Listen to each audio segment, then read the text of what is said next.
Hello everybody, welcome back to the channel. We are once again in the car and it is late at night, which means I'm joined by DJ.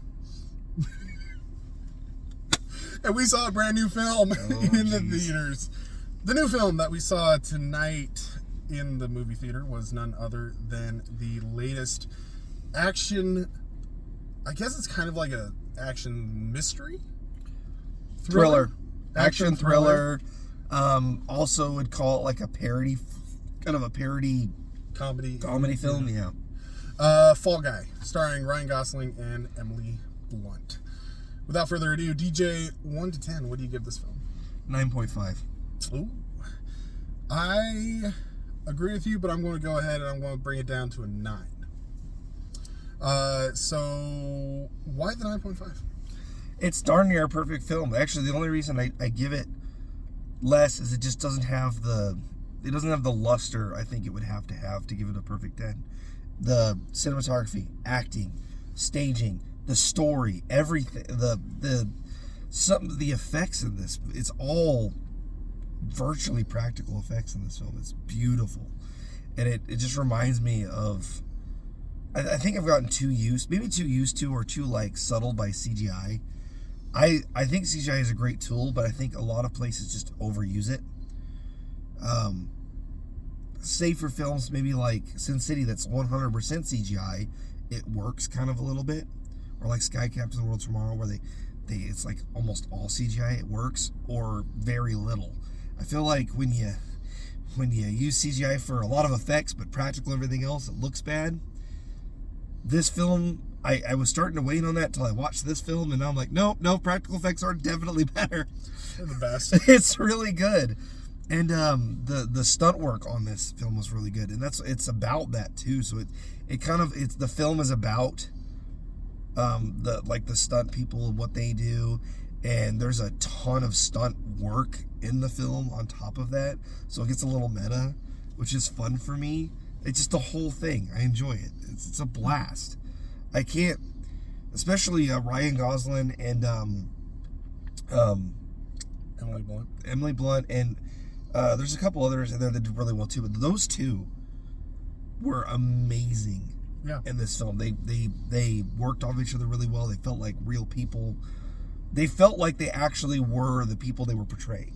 Well, yeah, definitely. They're very believable. They play off of each other really well. They feel like they've known each other very well for a very long time. Like, it felt natural. It wasn't like forced in any way. Right. It felt like somebody. It didn't feel like they're there because the script said so. It felt like they were actually like really good method acting. Like this was an actual stunt man. This was an actual director. They actually are real. That's what they do, and everything around them is a real thing.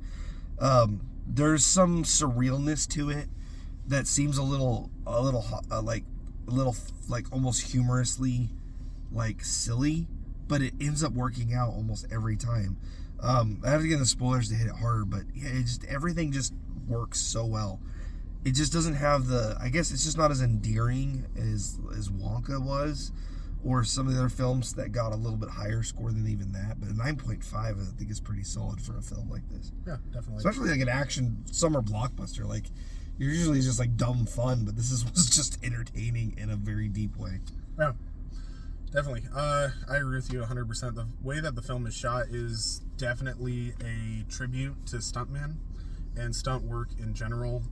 A vast majority of what they do is practical, and you can really tell that it's practical. I've said it on the channel before. I don't know if I've said it in the reviews, but I've definitely said in the podcast, just subconsciously, we, the audience, can tell when something is CGI and when something is practical. When something's done practically, subconsciously, we just accept it, and it makes more sense in the world. When there's CGI involved, or when they try to make it perfect, sometimes things are just a little too perfect, and you can really tell that they haven't actually done the thing. Yeah. That they did it in post. It's like the Universal monster movies. When the monster is actually there and the fire is actually real, sure, it's camera tricks and stuff for distance and safety, but you definitely can tell the difference between a real fire and a fake fire. So the fact that the majority of the work done on this film is practical, I think, is the biggest, big positive of this film. The acting is wonderful, the direction's great, the cinematography is done fairly well. I think that that's kind of where my point kind of goes. Yeah. Is it's good, it's just not like spectacular in my opinion. To hit your point there about the practical effects, there's actually a point in the film where they're filming. It's a stuntman. They're filming a film in the film. So the film is about them filming a film. So not really spoilers. It's just what it is. He's a stuntman for it. The effects used in the film they're filming is practical. Yeah. And they have some moments where in that thing they're using like CGI, and you can tell, but it works okay. But it's just like that kind of a little bit of a juxtaposition of the film they're filming and the film you're watching is a fun little nod to that kind of thing. Yeah. It's just it's really deep on itself and a fun, just, it's not serious about, it's not like it's like, oh, this is like extra deep. It just takes it in a fun way and it just lets it go. It doesn't do anything, doesn't try to trick you, doesn't try to do anything super spectacular. It's just a film that flows nicely from beginning to end and is exactly what you want it to be. Yeah. And I think that probably the point being taken away from cinematography is the fact that the film is very ambitious in the fact that it's technically filming two films simultaneously. Yes. Because it is actually doing the film that's the fake film justice. Yes. While at the same time filming the fake filming of the film that they're filming. I think insane. that's kind of where, like I said, it's really well done. It's just enough off though that you can be like, okay, like it's not perfectly put together. 9 is fair, but 9.5 also is fair. Like it's just a very good film. It's probably the best film that we've seen this year as far as like within its genre. Just fun summer blockbuster before summer. Yep. So definitely a recommend to see it in the theaters though. Yes. Like, it is very good for theater. Like the visuals in and of themselves are really great, but the sound system obviously and the atmosphere and stuff like that it really plays well into it. It's clear that this film was made to be watched in a film or in a theater. It is late. No worries. Moving on then, I suppose, to spoilers. Spoilers.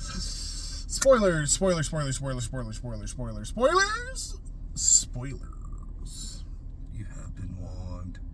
I cannot believe that most of the way through the film, the big twist in the end is that Emily Blunt's character is actually not the director of the film at all, but it's actually Emily Blunt's real-life husband, John Krasinski. This is a prequel to the prequel of A Quiet Place. Oh, gosh. That's funny. Space Cowboy is literally the creation point of A Quiet Place, and the aliens that come down in Emily Blunt's movie were actually real, and they caused A Quiet Place to happen. No, okay. So one of the coolest things in this film is the cowboy, the what's it called? Metal Storm. The movie they're filming is an insane premise, but watching it's like Mad Max meets Aliens is what it looked like, because they have like the souped up cars and it's a cowboy and it's making fun of Dune. Yeah, the entire time it's making fun of Dune, because every scene they always like zoom in on somebody and they're sand sweeping and just every time. But it looks interesting. The film Metal Storm that they're filming in the film, they actually show at the end, like Jason Momoa replaces the actor and they do like all his scenes in the film and they're like doing the action shots and everything, and it looks amazing. And I was like I would watch this film. It looks like fun. And it's shot well and it's done well, and even the CGI effects are impressive. And I'm like, dude, you sold me on the film within the film. Like, we watched Argyle, right? And then they're like, oh, they're going to do a series based on this. I'm like, do Metal Storm. Do it. But anyway, the plot itself is just a wild ride, because from the previews I thought it was going to be like, oh, he's falling in love with the director and he's trying to like get her attention or whatever Yeah. by doing his stunts and everything. But no, they had a relationship and he got hurt, and then he comes back. And the reason it's the fall guy is because people have referred to him as, oh, you're the fall guy. Yeah. Because he fell. He did a stunt and it was miscalculated, and as a result, he literally fell and broke his back. Yeah. So the reason it's called Fall Guy is because he is the fall guy. Yeah. And they reference it in fun ways, like it gets brought up a few different times, and then he ends up. It looks like at the end, doesn't really specify it, but he has a thing called Fall Guys Stuntman, like he got his own stunt crew or something. Yeah, so it's really fun. The music.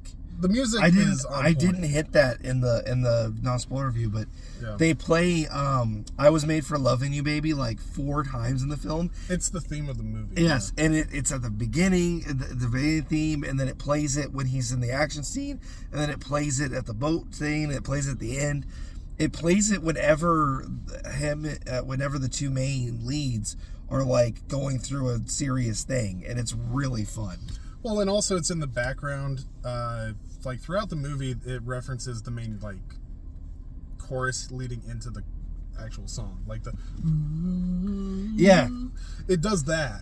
It doesn't actually play the full song until the end. It just plays or it plays an orchestral version, and every version is different. The first version is like techno, and then it plays like an orchestral version of it, and then it plays like it's a different version of I Was Made for Loving You until it plays the actual song at the end. And it's done so well. There's like a karaoke moment where she's singing and he's doing the stunt thing, and they drive by as they're inside, and his laughing so the parts are funny. It does some over the top action, but none of it is unbelievable. It's like, okay, this is just, it's situationally funny. Yeah. Like kind of like Mel Brooks style of the humor, where the humor isn't like direct jokes. There are some in his stuff, but a lot of the best humor is situational. It's just what you're observing is hilarious. Yeah. There's a lot of that in here, even though it's kind of serious for most of the film. It is serious for most of the film, but it has a very light energy to it. Yeah. And the other thing is that the humor is either very much like references to other movies, or it's kind of like making fun of the industry from a stunt person's perspective. Yeah, Like, the director is actually a stuntman, and you can kind of tell that he's been in the industry for a long time, because all of these little like hints and stuff like that, all the little tropes that all the characters fall behind, you're just like, oh my gosh, this actually is probably the drama that's happening on set with the crew. Yeah, like the actor's a jerk to everybody. The producer is like overbearing, but she's the one that's like making him a star, whereas the star is actually just kind of like, he's just an idiot who can't think, and he has no memory outside of his lines, and he literally puts everything on sticky notes. And there's like all kinds of betrayal, and like some of it's tropey and you see coming, but it feels satisfactory because it's earned. Yep. It's like, oh, that person didn't just betray him because the script said so. No, it makes sense why they did what they did. They are who they are. Yeah, and there's a lot of that too. It's also interesting to see like how quickly the actor flip-flops, because it kind of points out the fact that actors are actors. They tend to just kind of do what they think is right in the moment in order to keep their audience and keep the people that they want to keep happy. So it's interesting when he becomes like a maniacal evil person towards Ryan Gosling. So the twist in the film, because this is spoilers, the twist in the film is that the main actor is not missing. He accidentally murdered his new stunt guy. And as a result, he's got his producer brought Ryan Gosling, his former stunt person, back in order to frame the murder on him. Yep. So when Ryan Gosling finally finds the main character, not the main character, he's the main character in the film. Yeah, the actor. That when he finds the main actor, he literally has like the maniacal James Bond moment where he's like starting to torture him, and he's like telling him his whole. He even says plan. that you're saying you're torturing me like a Bond villain. Like, what is this? And so when that happens, though, like he's 100% just on board with protecting himself. He's just like, yes, I'm protecting myself. You're a stunt guy. Nobody gives a shit. pretty much. And so he just explains the entire plot. And then whenever the producer's in, he's like the background guy because he knows that the producer person wants to be in charge. So he's just like, I'm just going to let them handle all of this stuff because that's what she does. Right. But then when it comes to actually murdering Ryan Gosling, like throwing him out of a helicopter, he's like, but he's like the best stunt person I've ever had. Why would I murder him? Yeah. So it's like the flip-floppiness of the main actor, the absolute ruthlessness of a producer, the drama surrounding the director where she's constantly swarmed by people. One of the best scenes is when they're having the public argument. Yeah. That was hilarious, and it felt real and raw. And when he hands the thing to the alien, he's like, that's like how it was a situation when I fell in love with my wife's girlfriend. And you're like, that is nothing. He's like, there's nothing like what we're going through. And it's just like, the entire crew is just like there because they know, because they've worked in the industry with these people long enough. They're all friends, so they know that they had this relationship. So they're just kind of letting it happen while also continuing to film it because that's their job. It's good. It's so good. And I was just like, Ryan Gosling and Emily Blunt, the two of them were just perfect in this film. They were so good. Yeah, they play. But even the background, like the actual stunt coordinator, the stunt coordinator, he was awesome. I liked it. I don't know who that actor was. I know him. I recognize him. But isn't he the guy from? Is he in Black Panther? He's the. Oh, was he the guy who? The guy who challenged him, but then. Yeah, and then helped him later on. Is that him? I might be. I'm not 100% sure, but he does an amazing job. Like even the people that only have like a few scenes or a few lines are really great. He does kind of look like him, but I don't know. Yeah, I don't know if he looks enough like him. I'd have to see him. It's also been like 8 years. Well, and he had like a ton of like facial hair. Yeah. In Black Panther, and in this one he didn't have as much. He had some, but I think it was lighter. So if he is the same guy, his facial, like, everything is a little different, so it'd be hard to tell. But either way, he was amazing in this film. Although the best... The producer, she was excellent. She did such a good job.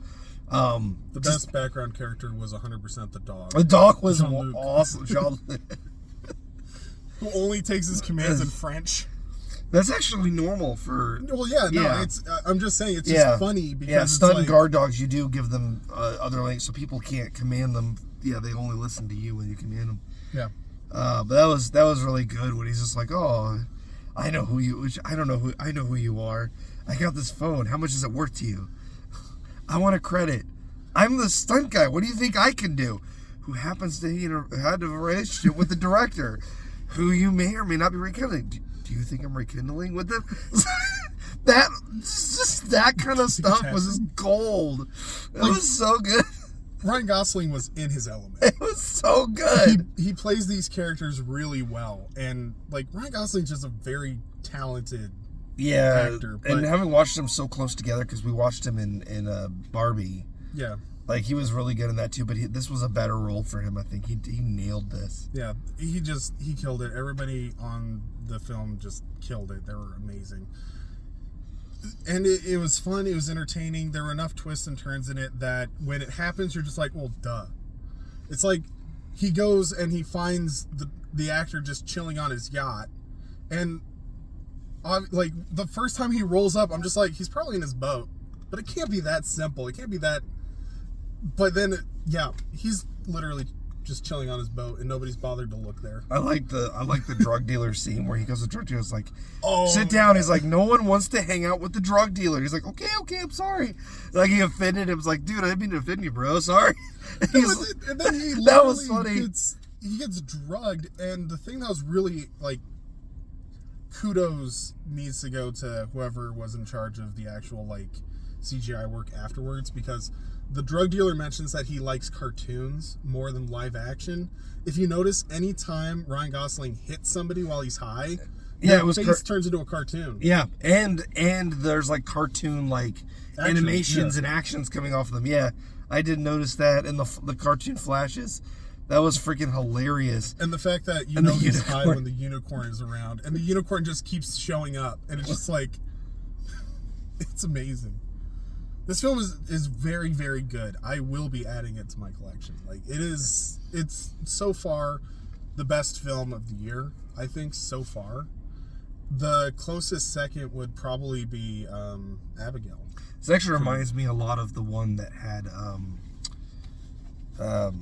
Deadpool in it. What's his name? Ryan Reynolds. There was one where he played a video game character where he's like a background. Was that also no? No. Guy. It was the guy or guy. Free Guy. Free Guy. That's it. Sorry. Free Guy is in the name. F is in the name. Free Guy. Free Guy. This reminds me a lot of that one where it was just like. That's a fun movie. That is also a really fun movie, but it knows its element. That movie was like an NPC becoming real life. This is it's very similar. Like the stuntmen are seen as NPCs. They even mention that in the film. You're a stuntman. No one's gonna notice you around. No offense, you know. You're just a stunt guy. Nobody cares about you. It's literally like the NPC character, the background character, like becoming the lead and like getting to be in their element. And it's really fun. It's a really fun concept, and I've seen it work twice now, really well. I'd love to see it done again in just interesting new ways. Oh yeah, no, the film's great. The dialogue is on point too. Dialogue is solid. The humor is just delivered in like one lines and things like that, but it's literally like, all of it's just great, and it feels real. Yeah, one of the I'll close on this. One of the strongest moments of the film is when he's in the car and he's listening to Taylor Swift and he's crying.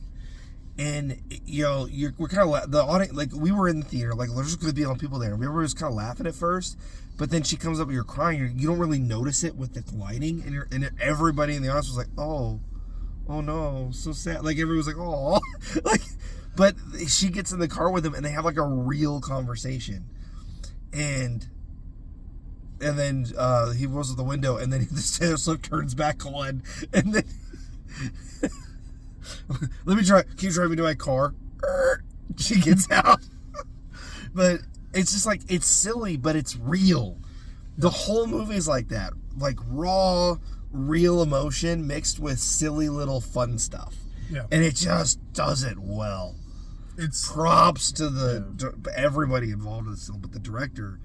You can tell he was passionate about it. Yeah. It's clearly a passion project, but it's also well thought out. Yeah, passion project. Especially at the end credits where they show all the stunt work they did in the film. Yeah. And the stuntmen and everyone doing the thumbs up and all that stuff. That was really cool.